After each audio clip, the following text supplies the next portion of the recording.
So this is again back to non-singularity.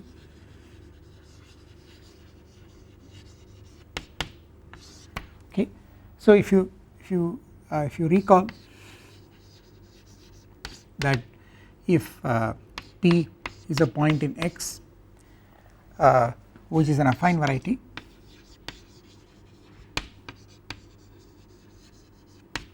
okay,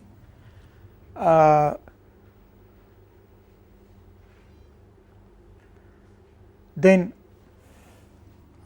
it is an affine variety in say An, okay, then P is called non-singular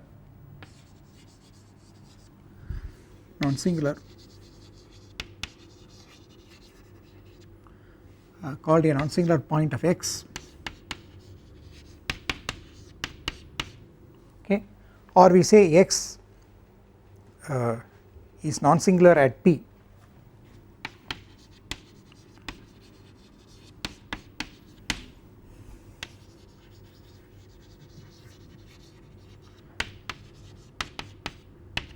okay, we say X is non-singular at P if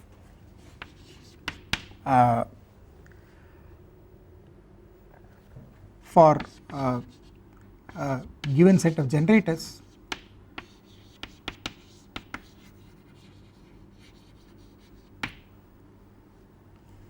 for, let me not say let me even say for some given set of generators F1 etc. Fl of the ideal of X, okay, the rank of the Jacobian matrix of F1 etc. Fl with respect to the variables x1 etc. xn at the point P is equal to codimension of X, which is actually, which means dimension of the affine space, the ambient space minus the dimension of X, which means it is n minus dimension of X, okay. So this was the definition of non-singular point. A point of an affine variety is called a non-singular point or a smooth point, or we say that the variety is non-singular at that point, okay, if for some given set of generators for the ideal of the variety, if you calculate this Jacobian which is given by the partial derivatives of all these with respect to these variables, that turns out to be the codimension of, that turns out to be equal to the codimension of X, okay, and codimension is the dimension of X taken away from the bigger space in which X sits, which is affine space, okay. So and of course this so you know this is just dou f j by dou xi at P, it is just this matrix, okay, and where of course the xi's are all affine coordinates of an. So x1 etc xn, if you take, they are coordinates on an, okay. So this is the definition of non-singularity, and then you know this generalizes, this can be used to generalize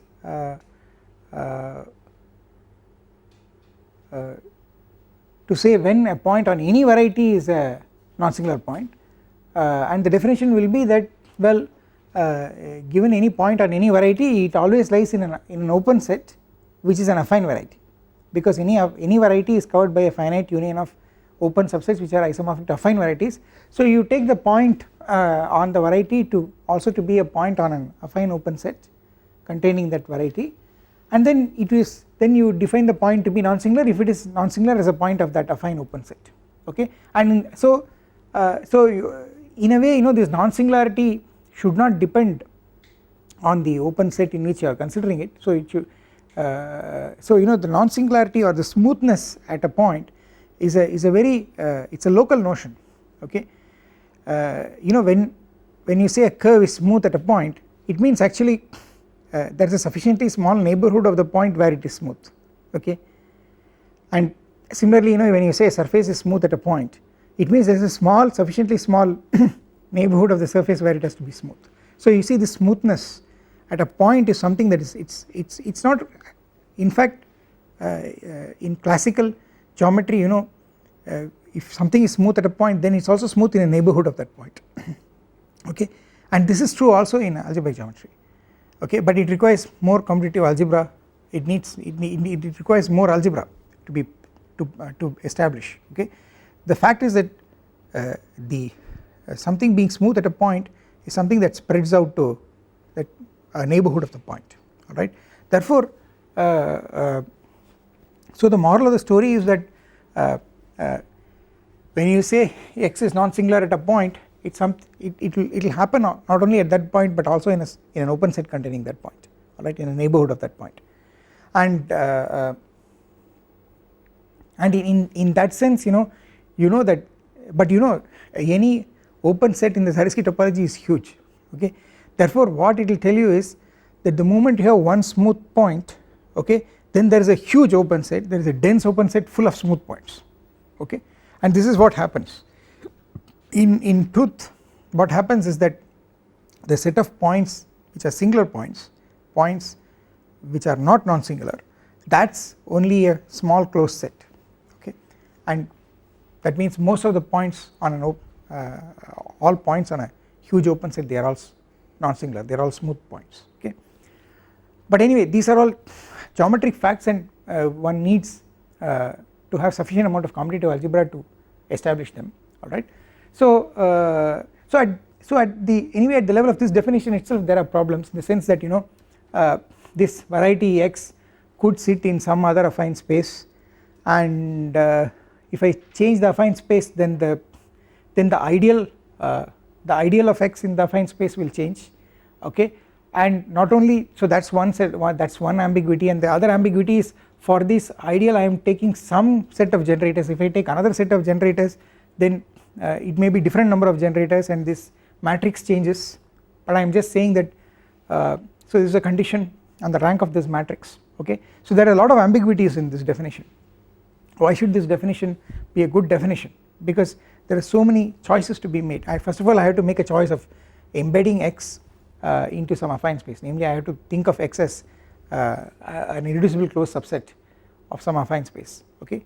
And variety can be embedded in so many ways, okay. I can think of, if the variety is a line, of course I can think of it as a line in the plane or a line in the space, in 3 space or even higher dimensional space. So there is this ambiguity in embedding it in some an, and then once you embed it, if you look at the ideal of x for that embedding, that ideal of course already depends on the embedding, but then it could have different sets of generators, okay. The same ideal could have different sets of generators, and they could and the number of generators in these sets could also be different, okay. Therefore this Jacobian matrix which is a Jacobian of all these generators, this matrix itself could change, okay. But then the definition is that whatever it is you calculate its rank, if its rank is equal to codimension, then the point is a smooth point, a non-singular point. So it looks like this definition involves too many ambiguous things, and it might not be very consistent if you change the choices, the various choices, but that's not true. The point is because this has got to do with the this has got to do geometrically with trying to look at the tangent space to the variety x at that point, okay. And that is the reason, it's because of that geometric reason that this definition actually works. But then if you want to really verify that, one uses of course you translate from geometry into commutative algebra, and the necessary commutative algebra is given by the following theorem. So here is the theorem. The theorem is that a point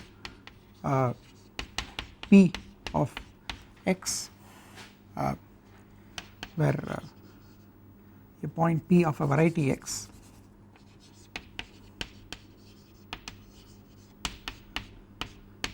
is non-singular if and only if the dimension of MP by MP squared over K, it's a K vector space, is equal to the dimension of OXX, which is equal to dimension of X, okay. So here is the this is the theorem, alright, where of course where MP inside OXX is the unique maximal ideal.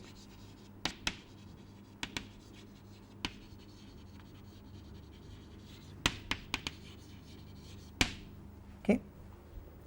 So this is basically this is due to Zariski, Oskar Zariski, and it's a fundamental result.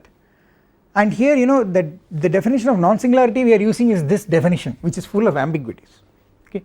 This definition is full of ambiguities, alright, and whereas this theorem gives a condition, the condition is only on the local ring of the variety at that point, and you can see immediately one thing, because it's a condition on the local ring, I can assume that this point is on an affine variety, because I can go to an affine open subset of this variety and look which contains the given point, okay. So it really doesn't, so it depends only on the local ring, right. And if I, and the beautiful thing is that this is intrinsic to the variety. See here nobody is bothered about whether X is affine or quasi affine, or if it is affine or quasi affine, which affine space it is embedded inside. I mean all these things one is not bothered about. The condition is completely in terms of things which are intrinsic to the variety, okay, and which do not depend on the variety being seen as a subset, either irreducible closed or open subset of an irreducible closed in some affine space or some projective space. Nobody is bothered about these things, okay. So that is the reason why this theorem is very very important.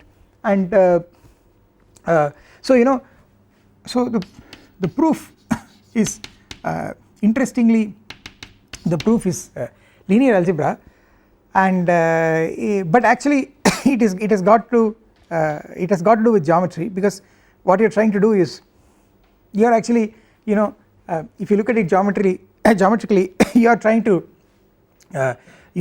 calculate the tangent space at the for the variety at that point, okay, and you are also trying to look at the normal space, okay, the space of vectors in the ambient space, ambient tangent, the tangent space at that point for the ambient object, and you are looking at the normal directions also, okay. So so the idea is that yeah,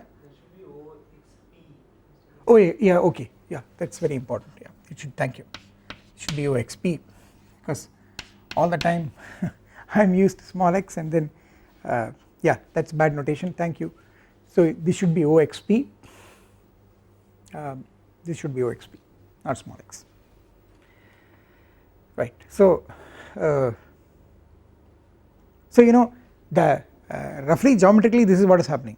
What happens is that when you think of an object embedded inside a space, okay, then you take a point on that object, okay, then it will have a tangent space, okay, and then the normal space will be the normal vectors in the bigger space, and the sum will add up to the dimension of the bigger space provided the point is smooth, okay. So you know if I take a smooth surface in 3 space, if I take a smooth surface in 3 space, take a point on it and draw the tangent space, I will get a tangent plane, I will get a neat plane, 2-dimensional plane, and I will get a unique normal to the surface which is given by the gradient, okay. If the surface is defined by a single equation, it will be given by the gradient, and then therefore the normal space will be 1-dimensional, the tangent space will be 2-dimensional, sum of these spaces will be 3 dimensions which will be the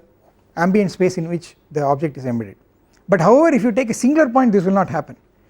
The singular point, the tangent space itself may be everything, you may not have any normal vectors. For example, if you take the cone in 3 space and you take the vertex of the cone which is a non-smooth point, if you draw the tangent space then you will get the whole 3 space. So you will not be able to find at the vertex there are no normal vectors, all vectors are tangent vectors, there are no normal vectors. So this kind of, so if you you see that this happens because that point is a singular point, okay.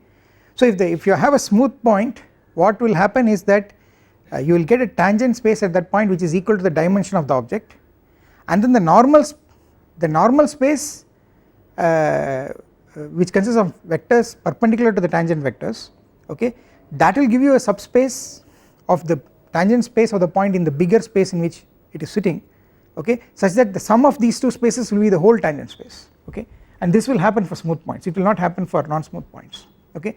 And actually it is that calculation which is being reflected here, but it is being reflected using algebra, alright. So what you will do, so let us do the following thing. So without loss of generality, we assume x is affine, okay, and why is this correct? This is correct because after all my definition of non-singularity is a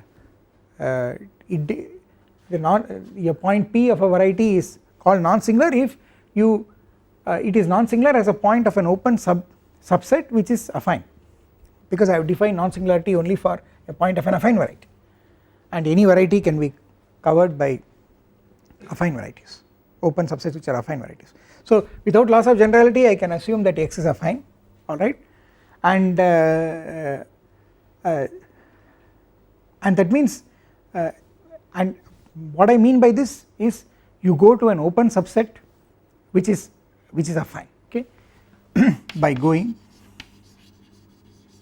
to an open affine subset containing the point P, okay, and you know by going to an affine open set which contains the point P, the local ring is not going to be changed, because the local ring does not depend on whether you go to a smaller open set which contains the point or not, okay. So the conditions of the theorem are both the hypothesis and conclusions for the theorem, both ways of the theorem, they are not affected if you go to an affine open subset, okay. So it is enough to go to consider x affine, okay. So say we are in this situation, P is a point of x which is inside affine n space, and now it's affine variety means it's an irreducible closed subset of an, alright, and then you know now we will do some calculations. Okay, so now first of all let P be the point lambda 1 etc lambda n. Okay, P is a point of n space anyway, so take its coordinates. Okay, so the maximal ideal of P will be by the Nullstellensatz, I mean the point P corresponds to a unique maximal ideal in the affine coordinate ring of the affine space, which is k x1 through xn. This is the affine coordinate ring of An. Alright, and here I will get a maximal ideal which corresponds to this point by the Nullstellensatz, that will be this maximal ideal generated by the xi minus lambda I. Okay, so this is the maximal ideal that corresponds to this point. Alright, and you see what we will do is, see you define this map k x1 through xn, you define this map psi, okay, into kn. So here is my map. The map is very simple. Take any polynomial g in n variables, simply apply, I mean take its gradient, just take the gradient at p, okay, which means take dou g by dou x1 at p, dou g by dou xn at p, just do this. So just take the partial derivatives with respect to each of the variables in this order and then evaluate them at p. Okay, so of course here when I say partial derivative, it is a derivative that is in the formal sense, you know how to write the derivative of a polynomial without having to get the derivative from calculus methods which involve epsilons and deltas and limiting processes. Okay, so we just use the standard rules for differentiation, formal rules for differentiation of variable, and you write out these. So each of these dou g by dou xi's are all polynomials again in the xi's, and then you just substitute the point p, namely you substitute instead of each xi you substitute lambda I, you will get some n tuple, and that is this n tuple of kn. Okay, now the point about this map psi is, nice thing about this map psi is that it is k-linear and surjective. Okay, see the map psi is k-linear because if instead of g, if I replace g by g1 plus g2, okay, then all the partial differential operators, they are all k-linear, I mean they are all linear, and therefore if I replace g by g1 plus g2 I will get a sum of tuples here, and if I multiply this g by a constant, that constant will come out there. Okay, therefore it is k-linear, and it is surjective because if you take if you see if you take these generators of the maximal ideal, okay, if I take x1 minus lambda 1, alright, for g, then I will get 1 0 0 0 0, which is the first basis vector. Okay, because if I differentiate this with respect to dou with x1 I will get 1, and substituting p has no effect, it will still remain 1. If I differentiate with respect to other variables I will get 0. So if I take g equal to x1 minus lambda 1 I will get 1 0 0 0. If I take x2 minus lambda 2 instead of g I will get 0 1 0 etc. So in this way I will get a basis for kn, okay, and since the image contains a basis it is surjective. Okay, so the moral of the story is that psi is k-linear surjective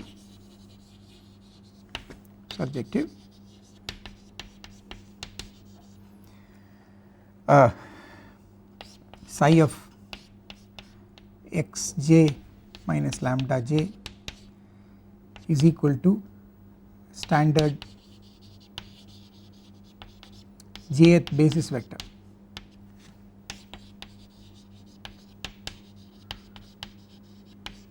Okay, so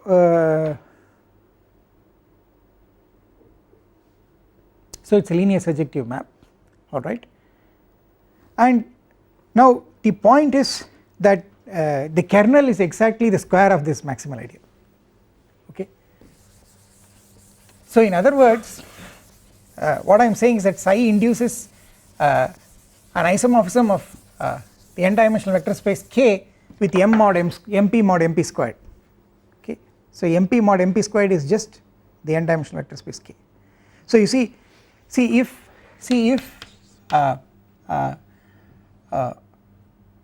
we take an element of mp squared, okay, then it is of the form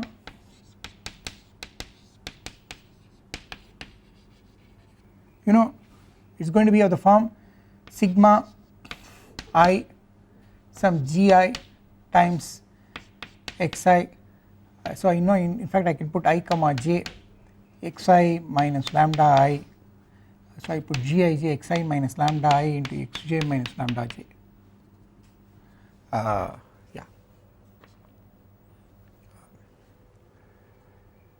that's right.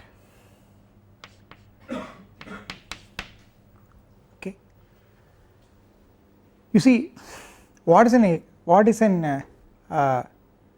element of the square of an ideal? It is a finite sum of products. It's a finite sum of products where each term in the product is a product of two terms, one each from the ideal. Okay, so if I take an element of mp square, it's a finite sum where each term has to be an element of this ideal, but any element of this ideal will be generated by the xi minus lambda I with polynomial coefficients. So it will look like this, alright. And now the point is to this, if I apply the operator dou by dou xl, okay, suppose I apply the operator dou by dou xl, alright, then what will I get? You see if L is so I have to differentiate the product of three terms, alright, and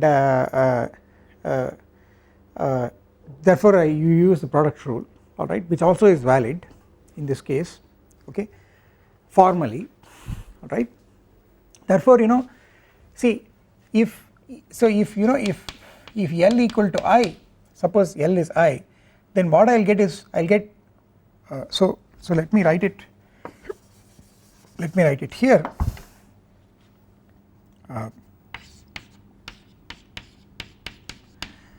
So what I'll get is well, sigma I comma j, I'll get dou gij by dou xl at p, and then I apply p. Okay, so this is the lth component of this map psi. The map psi is apply all the operators, all the partial differential operators, and then substitute the point p. So the lth component of this map, that is this map followed by lth projection, that is this map, alright. And what is it? If you apply the chain rule, this is this will be xi minus lambda I xj minus lambda j at p, alright. This is one term, then the other term will it will have gij at p, and then I will have dou by dou xl of xi minus lambda I into at p into xj minus lambda j at p, and then I will have one more term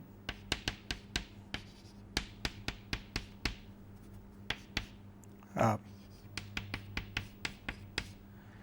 will have xi minus lambda I at p into dou by dou xl of xj minus lambda j at p. Okay, this is what I will get, alright.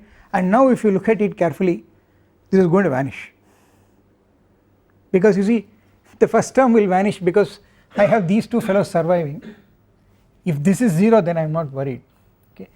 But even if this is not 0, if I substitute xi equal to lambda I or xj, when I substitute p, I have to put xi equal to lambda I and xj equal to lambda j.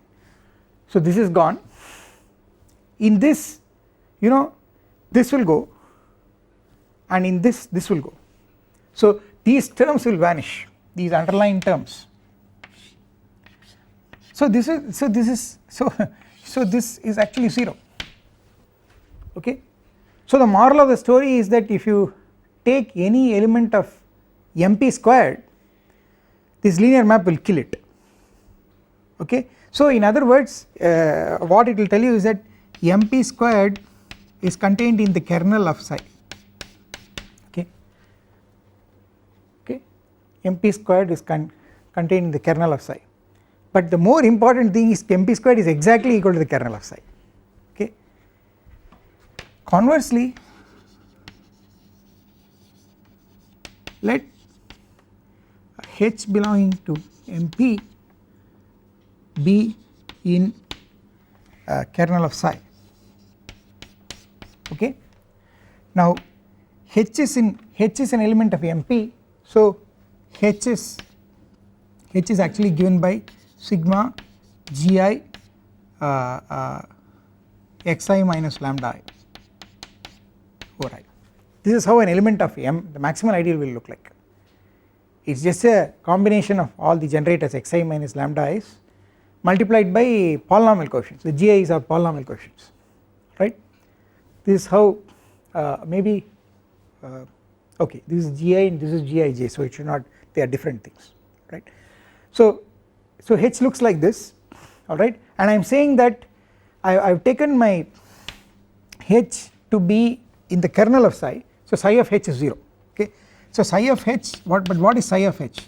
Psi of H is, well, I have to apply dou by I have to partially differentiate this with respect to each variable and then substitute the point P, then I should get 0. That is what it means to say that psi of H is 0, which is H is in the kernel of psi, okay.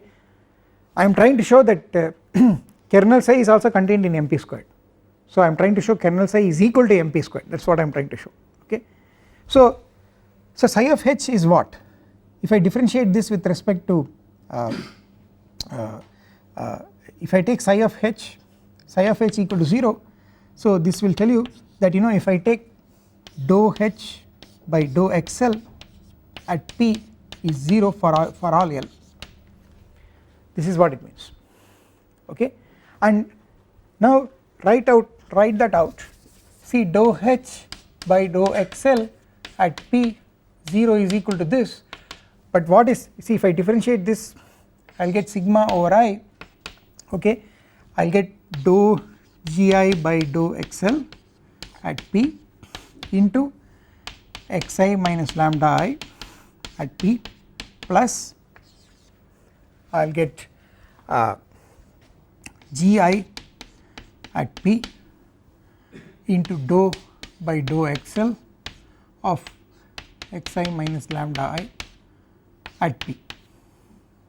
This is what I will get, okay. And what you must understand is that you see this is 0, xi, whenever xi minus lambda I comes, if I substitute the point P, it is going to vanish, okay. So this term is gone, alright. And this term, if you look at it, if L is not equal to I, this is 0, so this term will be killed, and this term will only survive when L is equal to I. When L equal to I, this is 1, okay, and I will get gi of P. So this crazy thing will tell you that GL of P is 0 for all L. This happens for every L. So GL of P is 0, but that means what? It means that the GL, see if a polynomial vanishes at P, then it is precisely in the maximal ideal of P, because MP is exactly the ideal of polynomials which vanish at P. So what this will tell you is that it will just tell you that you know GL is in MP, okay. But you know if GL, and that is for all L, so you know all these GIs are in the maximal ideal and these terms are also in the maximal ideal, therefore the product is in M squared and therefore H is in M squared. So this implies that H is equal to sigma gi into xi minus lambda I is in MP squared. So all these things put together tell you that MP squared is exactly the kernel of psi, okay. Why take H in M? No, if H is not in MP I cannot write it in this form, it has to be generated by the generators of MP, see you can write H in this H is in this form if and only if it is in MP, because xi minus lambda I are the generators of MP. A general H need not be like that. Any polynomial need not be like that. What I forgot to tell you is that you see this psi is from this polynomial ring into this. Mind you, every ideal is also a K subspace. Okay, so this psi, the psi also gives you a linear map when restricted to a subspace. So psi can also be restricted to MP, and so in fact what I want to say is that psi restricted to MP itself is also K linear and surjective. Okay, so I'll come to that. So you know, note that MP squared is a subspace, it's a K subspace of MP, which is also a K subspace. Subspace means vector subspace, and there is this map psi into Kn. Okay, and in fact you see psi restricted to MP is also surjective, because you know I have already told you that psi takes all the generators of MP into the standard basis. So psi restricted to MP is also surjective. Okay, so psi restricted to MP from MP to Kn. Okay, so here of course I am looking at as you said, because I am taking H in MP, I am looking at the kernel of psi restricted to MP, right. So if you take psi restricted to MP has induces is surjective, and induces, I mean it's surjective because the generators of MP give their images under psi give you the standard basis, right, and it induces a K linear isomorphism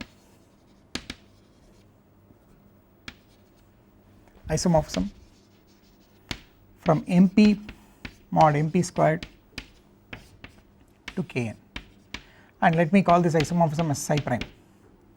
Okay, so you know the first this simple linear algebra in this first step gives the calculation that you know you take a point P in affine space, okay, take the maximal ideal corresponding to the point, then MP mod MP squared is just n dimensional affine space. Okay, that is the calculation, alright, and you know if you look at it, in fact in view of in retrospect, you know, in view of the theorem that we are going to prove, what you are saying is that every point of affine space is non-singular.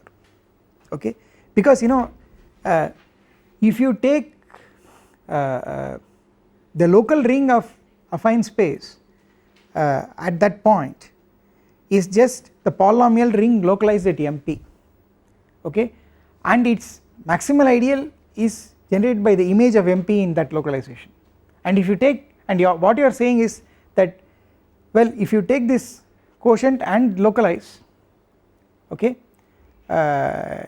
you will get MP mod MP squared at the local ring, okay, for the point in affine space, and you are saying that the dimension of that is equal to the dimension of affine space, which is n. So you know if you take x equal to an, you have got this condition, and what you are saying according to the theorem is that every affine space is smooth. Okay, so the significance of this calculation is that affine space is smooth, is non-singular, every point of affine space is non-singular. Okay, the affine spaces are smooth, right. So well, anyway, I need to go down to this subset. Okay, so well, see, for that I do the following thing. You see, you have see P is in X, and that is the same as saying that Ix is contained in MP. Okay, this is again you know this is just applying the the script I and the z functors to p and x, right, and using the Nordström ansatz. So you know p is in x, so you are saying the subset p is subset of x, okay. You apply I to this, so you will get I of the point p contains I of x, okay. But what is the ideal of the point? The ideal of the point is exactly MP, so MP contains Ix, okay. So this is just applying the functor, I mean it is gotten by applying the getting the ideal of a subset, okay, and of course the ideal of point is maximal ideal, okay, MP. And so you know what will happen is that if you take Ix, so Ix is inside MP, right, and in fact if you take Ix plus MP squared, okay, that will also be a sub of MP, okay, because MP squared is a subspace of MP, Ix is also a sub of MP, the sum of two subspaces is again a subspace, alright, and in fact I can even divide now by MP squared, so I divide by MP squared and I get this is a subspace, it is a subspace of this K vector space which is isomorphic by psi prime to Kn, okay, alright. And the beautiful thing is if I take the image of psi prime and image of this under psi prime, you know what I will get, what is the dimension, of course psi prime is an isomorphism and this is a subspace, so the image of the subspace under psi prime will be a subspace of Kn, okay, and that subspace, what is the dimension of the subspace, what is the dimension of the image of a linear map, it's simply you take you simply take a set of generators for the subspace, okay, and apply the linear map, the image of a subspace is just given by taking the span of the images of the generators of the subspace, okay. So if I want to take the if I take the image of, if I want the image of this, I have to just take a set of generators for this, apply psi prime to that and take the span of that, okay. In other words, of course instead of taking span of a set of vectors, you can write those vectors in column form, take the matrix and take the rank of that matrix, because you know the rank of the matrix will give you the dimension of the image, okay. This is the standard rank and nullity theorem in linear algebra, so it is part of that theorem. So you know, but you see now you know for Ix, if I take a set of generators f1 through fl of Ix, okay, then those generators will also give me generators here, okay, and applying psi prime is actually calculating this this Jacobian matrix, because actually what is happening is when you apply to each generator, okay, what you are doing is you are taking you are going to get one row or one column of that depending on the way you write it of the Jacobian matrix. So if you take the images of all these generators, I am just going to get the Jacobian matrix, and its rank is precisely going to be the image of this, okay, that is the connection. So moral of the story is dimension over K of Ix plus MP squared by MP squared is equal to dimension over K of psi prime applied to that Ix plus MP squared over MP squared, okay, and this is equal to rank of the Jacobian of dou f I by dou xj at P, okay, where f1 f2 etc up to fl are a set of generators for the ideal of x as here, right. So this is how the you see now if you look at it like this, it is very clear that no matter what set of generators I use, instead of using f1 through fl, suppose I use some g, some h1 through hl prime, another set of generators, no matter how many generators they are, I do not care, okay. But in any case I am only going to get dimension of this subspace, and that is the reason why the rank of this Jacobian does not depend on what your generators are, okay. You are always going to get only dimension of this subspace, okay.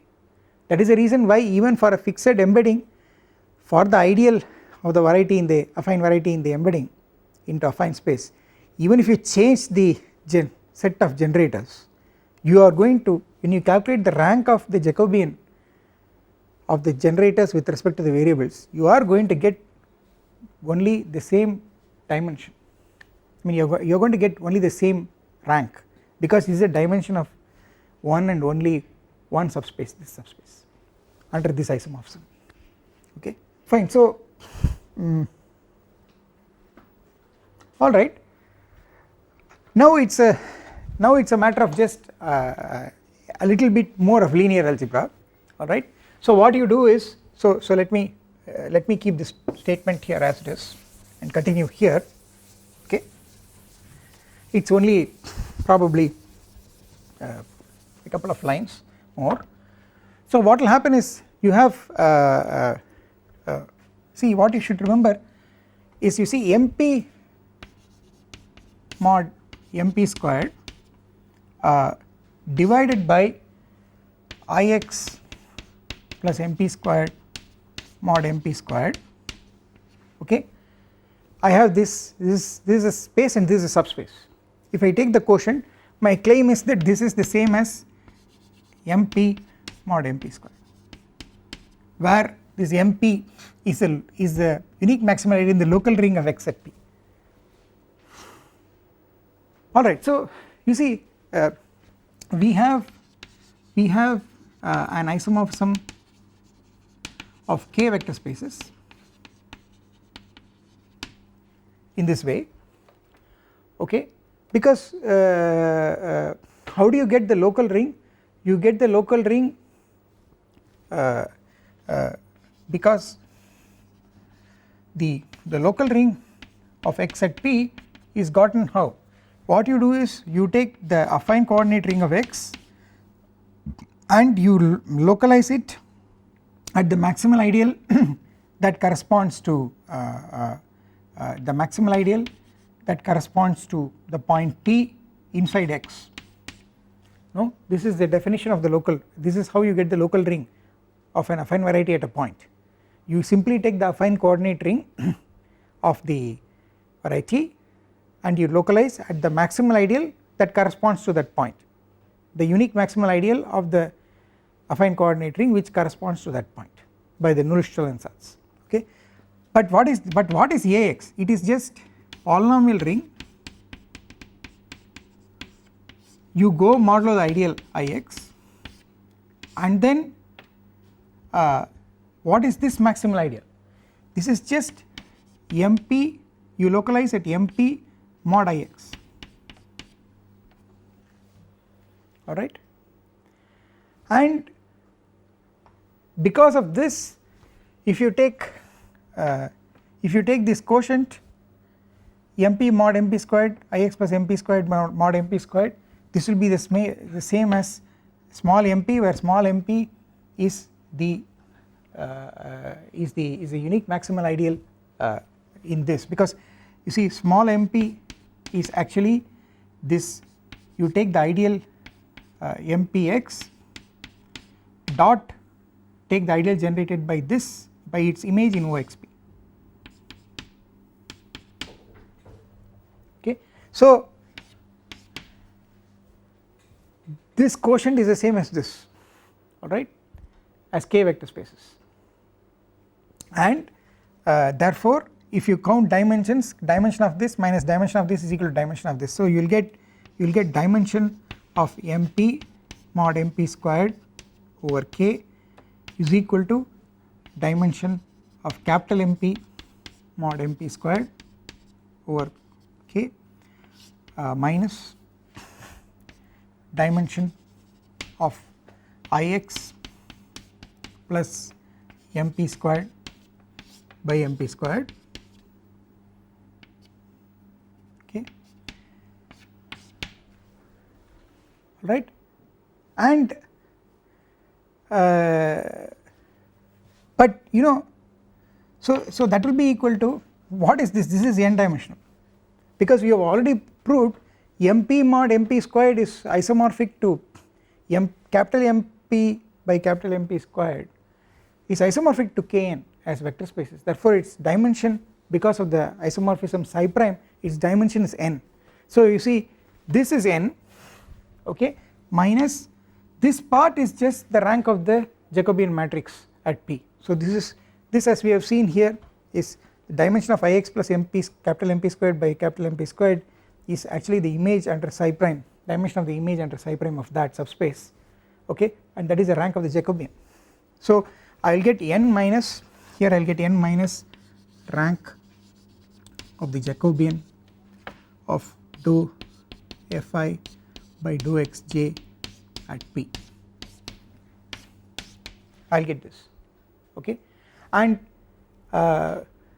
what is and this is equal to n minus dimension of x if and only if P of in as a point of x is non-singular. That is our definition of non-singularity. The definition of non-singularity is that the rank of the Jacobian should be equal to the codimension for a point which is a smooth point, a point which is a non-singular point. So this is equal to n minus of dimension of x, which is equal to dimension of x if and only if the point P is non-singular. So that proves the theorem.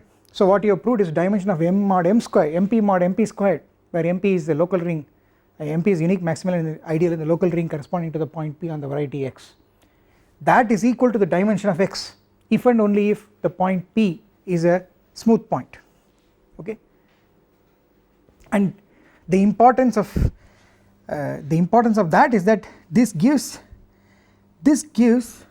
the tangent space at the point, this gives you the dimension of the tangent space at that m mod m squared, okay, dimension of m mod m squared, that actually gives you the tangent space at the point, okay, and therefore you are saying a point is a smooth point if and only if the dimension of the tangent space is equal to the dimension of the variety on which it lies, okay. In general what will happen is a dimension, if it is not a smooth point, this dimension can go bigger, you can get more tangent vectors, your tangent space can become bigger. If your tangent space becomes bigger, then if you calculate the rank of this Jacobian, that will become smaller, okay, and the point will be a non-singular point, I mean the point will become a singular point, okay. So the moral of the story is that this gives you the tangent space, okay, and this actually calculates the normal space.